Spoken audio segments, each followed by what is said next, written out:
Is all my necklaces decided just to bunch up in one big old pile, didn't they? Okay. Whatever. That happens, right? Hi, everyone. It's Cassandra Williamson. I am coming to you from a holler in eastern Kentucky, up in and right in the middle of Hatfield-McCoy feud country. And this is the place to be from. If you can see it in the rear view mirror, you're going in the right direction, right? No, actually, honestly, this is a good place these days. It used to be much less than that. Used to be a place that I was in a hurry to get away from. But now that I'm a little older and haven't changed a bit otherwise, maybe. Anyway, so here we are. And this is, what is today? Tuesday. Jeez. Time just seems to be flying and flying and flying and flying. And got a lot going on today. We just had the physical therapist come over, do some exercises with mom. She's more alert today. And thank goodness for that. It actually enables them to be able to do their job better. And so they've been very good and very patient with mom to get her to move around a little bit. And I'm so thankful for that. That's really a big help, actually. And glad to see that she was alert and with them today. My brother's out back. He's got his turbo heater on, the kerosene heater. He freezes to death, and it's like 60 degrees. What is it outside right now? Let me see. Here. Anyway, yeah, 64 degrees, and they're freezing to death. And me, I'm kind of like, where's the AC? Let's turn the AC on. There's something not right here. Oh my goodness. Anyway, so it's been a day and a week of a lot of things happening. The big thing is, first, congratulations are due to Mr. Trump, President Trump. He has accomplished a big thing, something that's unprecedented in America, in modern history, really, in at least 70 years since the end of World War II, to at least have a framework for moving toward peace in the Middle East and Gaza and Israel. And we hope we can get there. We hope that Hamas sees the light of day and lays down their arms and gives up their governors. But what we see taking place on the land there right now, on the strip, inside Gaza Strip, is that they're trying to reassert their control. Killing people who disagreed with them, killing people who they consider as having informed on them with the Israelis. And so they're trying to regain their control. But Israel will have to go in and just take them out. And we know how they operate. They embed within civilian populations because they don't care about their people. Hamas does not care about its people. They only care about one goal, and that's the complete destruction of Israel, folks. And I don't care what you think about that. I don't care if you think that is not correct. It is true. Their foundational religious views, their ideological views, are the destruction of Israel and Jewish people at all costs, with all means possible. And that means if they have to lose 100,000, 200,000, 500,000 of their own people to gain the destruction of Israel, that's what they will do. They'll put themselves right in the middle of it. They just freaking don't care. They see them as collateral damage on the way to getting rid of their mortal enemy. And I don't understand the rationale for that kind of thinking either. It's just baffling to me. It really is. I don't get it. Why do you think that another group of human beings is unworthy to live freely? And I know that some of you are going to say, well, it's just a state created in 1947, Israel. No, actually, it was not. Well, in the modern era, that's true. It was. It was recreated. Let's put it that way. Reconstituted. The Jewish people have lived in that land for 3,000, almost 4,000 years, 3,000 or 4,000 years, folks. The Muslims have been in existence since, 600 AD, maybe 900 AD, somewhere in that period of time. And the ideology that drives them is hatred of Israel. And it doesn't matter if they kill 500,000 of their own people to do it. That's just damage on the way to what they want to accomplish, folks. And it's hypocritical of us to stand in the, to say that we're going to let them live, have a two-state solution. No, the two-state solution does not work, will not work. Their goal is not a state. Their goal is not governance of a territory. That's only a means to an end. They see only one objective, and that is the complete destruction of Jewish people and Israel. That's been that ideology, whether it was called Islam or something else. It's been that ideology for 3,000 years, more than. The anti-Semitism, the hatred of the Jewish people goes back to at least 1200 BC. 1200 BC, the United Jewish Kingdoms period of time. So this hatred is not going to go away with a piece of paper. Signed by the President Trump. Historic agreement, fully supportive of what he's accomplished. I disagree with him on everything else, though, about human rights. I do agree with him on pushing humanity towards the moon and Mars, getting us out into space, along with Elon Musk and all those. I agree with him on that. I agree with him on the issue with Israel and Hamas. I just hope that the people in Palestine will be able to put down Hamas. Because right now, Hamas is trying to regain and reassert its authority in the region. You see it. What they're doing is going around, as I said at the top of the show, going around and eliminating people who ratted them out, basically, to the Israelis. They're going around and getting rid of any opposition within. As long as they got a few bullets left, that's what they're going to be doing. And they don't care how many civilians, how many Palestinians die for them to accomplish that goal. And then they're going to turn around and blame it on Israel, blame it on the Jewish people, because that way they can rile up people in the West. They can rile up people in Europe. They can get all these people pissed off in Europe because so many people are dying in Palestine. But it's them who's causing it. They are the ones doing it. They don't care about the people, folks. They only have one goal. It's in their constitution. It's in their policies. It has been from the moment Hamas was formulated. It has been since this ideology took root thousands and thousands of years ago. Destruction of Jewish people and Israel. It's a hatred of something they don't like. They don't want to have to do anything with. It's a hatred of the other. We see it in all kinds of forms today. We see it here in the United States. There are groups here in the United States who also have great disdain for Israel. Who talk about it all the time. Who talk about wanting the complete destruction of Jewish people. Why? Because, well, they're the ones who hung up Jesus Christ. The Romans did that. The Jewish people enabled it. Whatever. It doesn't matter, folks. They want the destruction of Israel. And these people right here in the United States feed right along into it too, if they agree to those kind of things. The anti-Semitism, the parades in support of Palestine. I get supporting the Palestinian people. But the thing is, you have to be more nuanced than that. You can't just join your bandwagon to people who have the big black flag up there, the ISIS flag. You can't join your bandwagon to Hamas wanting to destroy Israel and Jewish people and then claim that you're protecting the people in Palestine. The Palestinian people need to rise up and put down Hamas. Kick them out of their spaces, kick them out of their lives, kick them out of Gaza. They are the ones who will destroy the entire framework for peace, given an opportunity. They don't care. If they could kill one Jewish person, and here's the thing, they don't care to give up 20 or 30 or 40 Jewish people and other nationalities of people that they have captured and killed and slaughtered since October 7th. They don't care one bit to drag that out. They've been doing it up until recently. And thank God President Trump actually tried to do something to put an end to that kind of crap. Drip here, drip there, drip there. All it is delaying tactics so they can have opportunity to rearm this that we have right now. If it is not secured broadly with a huge and strong international force, if there's not a huge, strong, and very, very, very bold statement from people in the Middle East and the rest of the world to regulate that community, to do something about what's going on in Gaza, Hamas will reconstitute itself, and some bunch of fools out there will give them weapons again and ammunition to use them.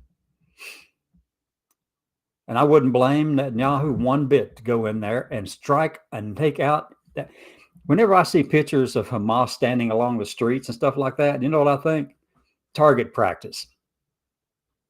That's brutal, I know. But these people have one thing in mind: killing millions of Jews, and even if it costs 1 million of their own people to do it. And even if they can persuade the West, like Europe and some people here in the United States, if they can persuade them that it's all because of Israel, that all these people are dying in Gaza and the Palestinians are dying. No, it is not. This ideology claims and states and has stated for 3,000 years the goal of the destruction of Israel and the Jewish people. Why? Because their ideology is different than the other? I don't give a damn about your ideology. Take those things and shove it up the darkest spot you can find. They have been the cause of destruction, death, and destruction all around this planet for thousands and thousands of years. If your religion says that you have a right to go in and force yourselves on somebody else, then your religion is made in your image and not any God anywhere. I don't care which one it is. I do not. If you think you have a right to go tell nations in Africa, as many of our fundamentalist Christians do these days, they go to Africa and they go over there and persuade these governments to ban everything to do with LGBT people, to enforce putting them into jail for tens and hundreds of whatever number of years, 10, 20, 30 years, simply because they love somebody, that's the same sex or the same gender. That's what they want to do in the United States. They are showing you what they want here in the United States. These laws that are cropping up in Africa, they didn't originate locally. They originated from United States pastors going over there and convincing those governments that this is the way, this is the true and right way. The Muslims are doing the same thing on the other side of it. Hamas is doing the same thing with their people in Palestine against Israel. These ideologies, these stupid ideologies that you frame as some kind of religious revelation, is causing the destruction of people they don't like simply because, well, they're different. One of the biggest things out of World War II, you know what struck me from the 1920s and 1930s is that Hitler firmly believed that the United States would not take sides in the war, because he got his thinking and ideology in large part from the United States, from the KKK people here in the United States. Just look it up. So we have come full circle, folks, of hatred of those we don't like. And we make a big deal out of it, and we claim they're wrong and we're right, when in reality you're all effing wrong. If what you preach, what you teach, what you try to convince others to agree with you on can cause the destruction and harm to another person, then you are following a false teaching. Period. You might like it, you might enjoy it, you might think it's right, you may have been born into that thing, and I've had people tell me, but you were raised as a Christian. Yes, I was. Doesn't mean I have to stay that way, because I realized a long time ago that through these things we cause destruction everywhere we go. And yeah, there's some light and life that comes along with it, but that does not by any means obviate the fact that we cause death and destruction everywhere we go. Same thing with any of the other faiths on this planet. If they think they have a right to force themselves and their beliefs on somebody else, it will always end up destroying a group of people they disagree with if they're given the chance to do so. Given the chance to do so here in the United States, guess what will happen if the Christian nationalists take over? Just like if Hamas reconstitutes itself and regains its power in Palestine, in Gaza. Guess what? They're going to impose their view over there, and they're going to try to get rid of the people who disagree with them. Well, here in the United States, they're going to do the same damn thing, folks, with Christian nationalism. It's the same crap, different flavor. Same crap as the Shia theocracy that's in Iran. The same way of thinking. When are we going to start changing the way we think? When are we going to just say, that person is a unique human being. Let's let them live their lives, folks. What kind of threat do they pose to me? They don't pose a threat to you. It's imaginary. Let's take trans people, for instance. The big push right now, and there's a big increase in attacks against trans people on X, and I'm going to call it Twix. Over on Twix, X and Twitter. Okay, you got it. Over on Twix, there's a rising tempo of language against all trans people in this country. It's rising and rising up quickly, folks. It's accelerating. It's even getting to the point where it's including all of the entire group of people who are different genders, different sexualities, different sexual orientation. They're going after the entire thing, all of them, LGBT and the T. They don't want you around, period. Just look at what our preachers and teachers are doing in Africa, folks. They're the ones telling those governments to ban LGBT stuff,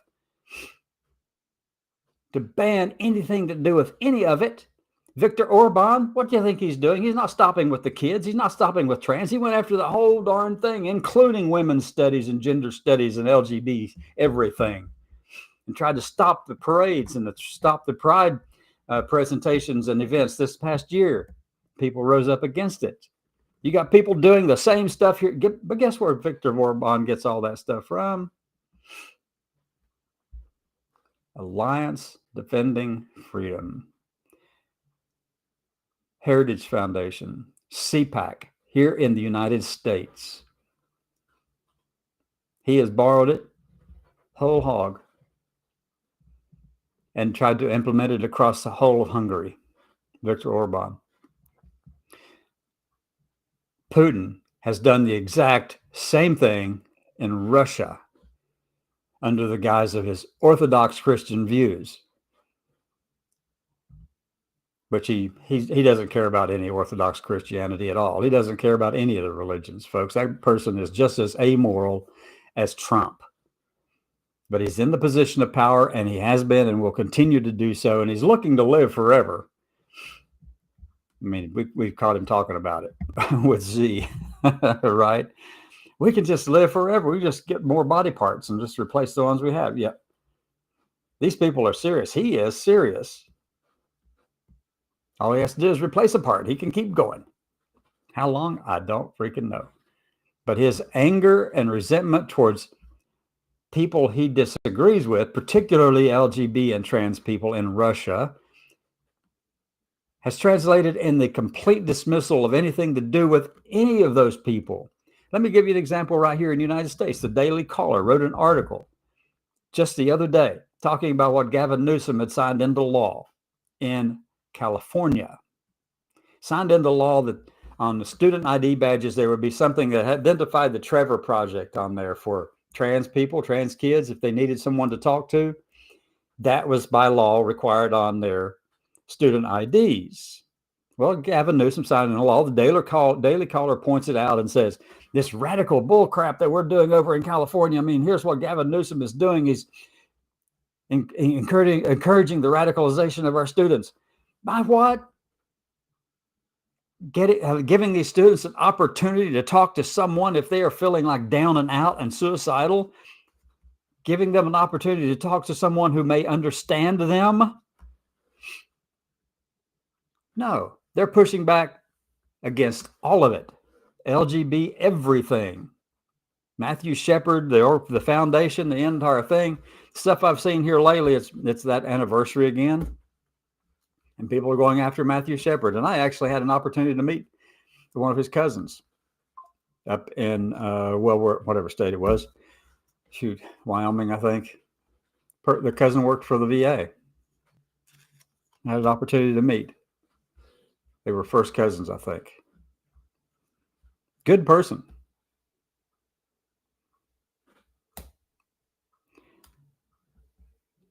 So if you want to know where the United States is headed, Look around the world at what our religious organizations of all different flavors are doing. Ours from the United States and the influence they have around the world in other nations. Look at what they're doing. They've persuaded Viktor Orban. They're influencing all the right-leaning organizations in Germany and in Great Britain and in France. You got the handprints of the United States far-right Christian nationalists manipulating these people. And you also have the hand of the former KGB agent over in Russia, Putin, influencing these things to create division from his side, but also to push the narrative that we are right, you're wrong. We don't accept anybody who thinks and believes differently than us, folks. That's what we're seeing right now around the world.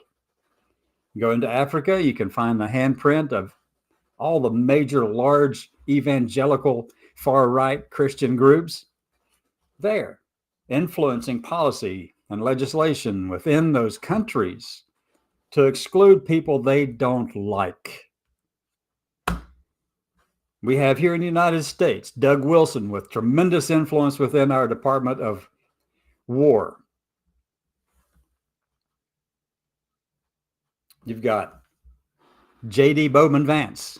And yeah, his birth name was Bowman, but he legally changed it to Vance. So it's J.D. Vance. Yeah, J.D. Vance, who is Opus Dei, converted by Peter Thiel to Opus Dei, a militant version of Catholicism.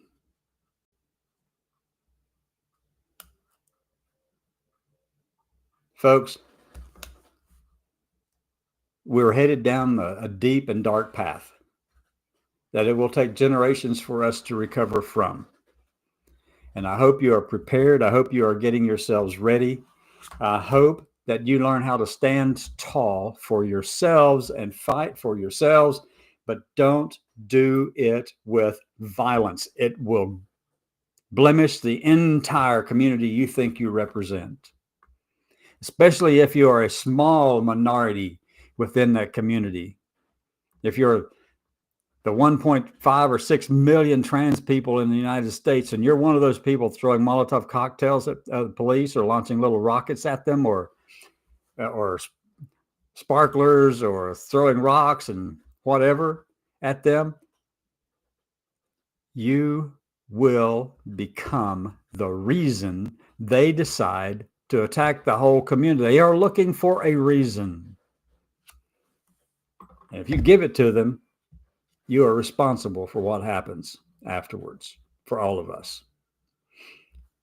So how do we fight all this stuff? Well, I've already been talking 23 minutes about things happening around the world and all that kind of stuff. Here's how you fight against it. Here's how you stand up against it. All right. What you do is you go out into your communities, you live and let live. You go out there and live your life. You take care of your family and your friends, and you go out there and be strong for them. You go live the way you're supposed to live as a decent human being without forcing yourself on anyone else. Don't go around telling people that if you don't use my name and my pronoun, that you're going to just go all berserk on people and all kinds of crap like that. No, don't do that. That's just you acting infantile. We need to be at the place where we can go, hey, so you just call me a man, huh? Or you just call me a woman or whatever. And that there are only two, man and woman. And what you do is you go, and this is the response. Yes, and what else do you want to say about all that? These people are thinking of one thing. They're thinking of chromosomal or genetic sex. We are thinking of believing and living our lives according to our gender and whatever modifications we've made anatomically, if any. But it's the gender part that defines us. It's a perspective thing. Let me see if I can pull up something here. I want to show you what I mean by this. We've lost to manipulate this and strip it out and make it look like it's just one thing only. Where's the one I want to see? Thought I put it in here. It's not there. Oh, there it is. Okay. Okay. So I'm going to pull up it's a photo. Actually, it's just a piece of artwork, but come on. You can do it. You can do it.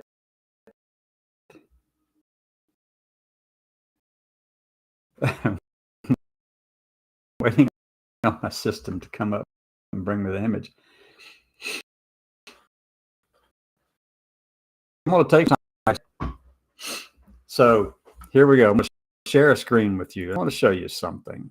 This is why these conversations are failing, that we are losing out to this conversation about, we've lost that kind of narrative over, genetic sex and things, because we haven't tried to show them that that's not always the case. So let me go share something here. Share system audio. Is there a system audio? I don't think so. Okay, so let me increase the size of this a little bit. All right, so here we go. Well, we'll put it right there. So this is perspective taking, folks. The people over there who are claiming that, to me, right, over on Twitter, and this has become really louder and louder and louder, but they're saying, you're just a man, you're just a man. And I say, yes, and here's what's happening. If you look at the bottom image of that, or either one, it doesn't really matter. The one at the top, everyone's familiar with. This is perspective, depending on where you look. But even the truth in the top part is still false. It's not accurate. Down here at the bottom, it could be this. It could be exactly like this on the bottom even. So what you've got is, over here on this side, you've got on the right side, you got this side over here, you got somebody saying, you're just a man. Look, you fit into this square little box right there. That's where you are. That is only where you are. And that's just you as a man. There's no other option. And that's how they see the world, because they can't see gender. They have no experience or understanding of gender. It's not real to them. That's their truth. That is their truth. This is true for them. But what we have failed to do is say, sure, that's true. And so is this. On the other side, this is also true. Each one of us have different perspectives of what our identities are. For those who were born as male or women in the binary definitions of such within the 99.5 or 4% of all human populations who see themselves as male have no difference between their genetic sex and gender, their genetic sex, anatomical sex and gender. When they have no issues with that, this is where they're stuck, right here. This is true for them in that little square box. What they fail to see is that this is also true. And they will fight and argue over it and call you all kinds of stuff and say that you're just dumb or stupid or delusional or all kinds of stuff like that. But in reality, they're both sides of the same perspective. There's both sides of the same image. They're both sides of the same Januszian creation of identity. It's more like this on the bottom, and even that's not accurate, but that's still better. Because there's 4 dimensions to that one. This is more like the Janus, the Roman god of war, had multiple faces. They're all correct. They weren't wrong. They were just different ways of seeing things, folks. And we have got to get to the place where we accept and acknowledge that, yes, their view is right up here on this side. This one is right. Sure, it's absolutely right. But it's not the only part of it. This too is right. This in the middle is correct. And if you go down to the bottom and look at that, you got the triangle down here on the bottom. It's also right.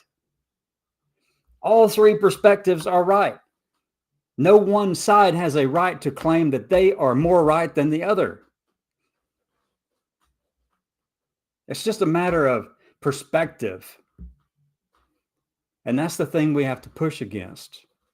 We have to be willing to say, that's your perspective. And yes, I agree with that as your perspective. I have no problem with that.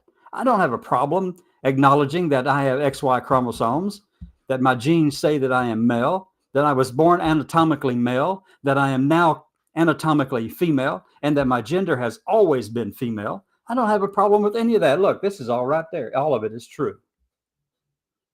The trans community has fallen into the trap and allowed that side of the argument to say, this is the only true and right way. This is what God said.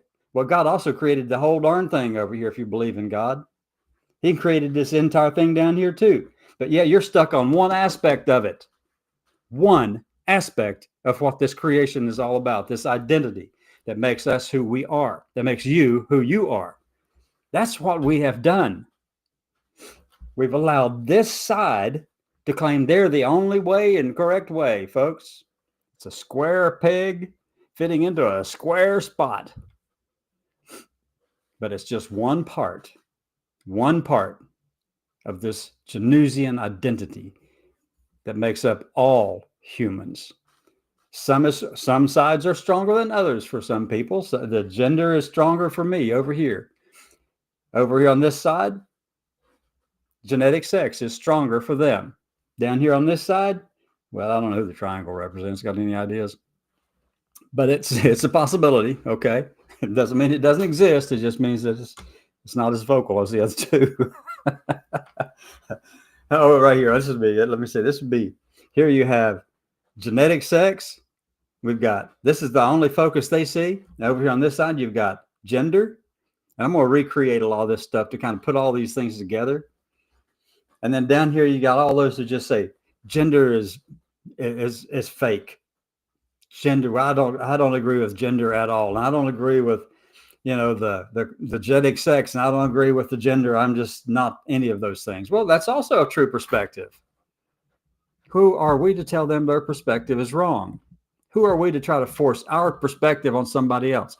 Who am I, as a person who knows that my gender is female, who am I to try to tell somebody over here on the right, on the left side of this image anyway, that their genetic perspective is wrong? Let's talk more this evening. I got a lot of stuff to do. I got to go to Lowe's. I'm going to take the old red pickup and go to Lowe's, folks. That's my brother's pickup out here. He has an F-150 Ford pickup. It's a manual shift. So I got to go pick up some lumber and some concrete, a Quikrete, stuff like that. And we got some work to do, helping him do some stuff around the house. And that's what I mean by go out and do things in your communities. And I got to take a call from Huntington, VA. Probably a reminder call. Hi, can I help you? Hello, this is the Huntington VA. Yeah, I know. Reminder of my appointment that's coming up tomorrow at 9. It's a move program. Anyway, folks, I hope you have a great day. Do come back. I can pontificate on all kinds of things, but this particular thing right here, this perspective taking, we've got to figure out, we've got to admit that they are right about the genetic side of things. And don't be afraid of it. That's who we are.